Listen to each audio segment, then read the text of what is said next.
వైఎస్ఆర్ జిల్లా పులివెందులలో doctor EC Gangireddy వర్ధంతి కార్యక్రమం నిర్వహించారు.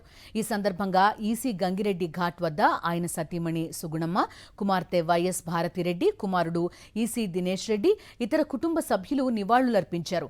గంగిరెడ్డి సమాధిపై పుష్పగుచ్చం ఉంచి ప్రత్యేక ప్రార్థనలు నిర్వహించారు. దినేష్ నర్సింగ్ హోంలో అన్నదానం చేశారు కుటుంబ సభ్యులు. ఈసీ గంగిరెడ్డి పేదల డాక్టర్గా పులివెందుల ప్రాంతంలో గుర్తింపు తెచ్చుకున్నారు. పిల్లల వైద్యుడైన ఆయన హస్తవాసి ఎంతో మంచిదని, ఎంతటి రోగమైనా ఇట్టే నయమవుతుందని ఆ ప్రాంతవాసుల నమ్మకం. రాయలసీమ జిల్లాల్లో ఈసీ గంగిరెడ్డికి మంచి వైద్యుడిగా పేరుంది.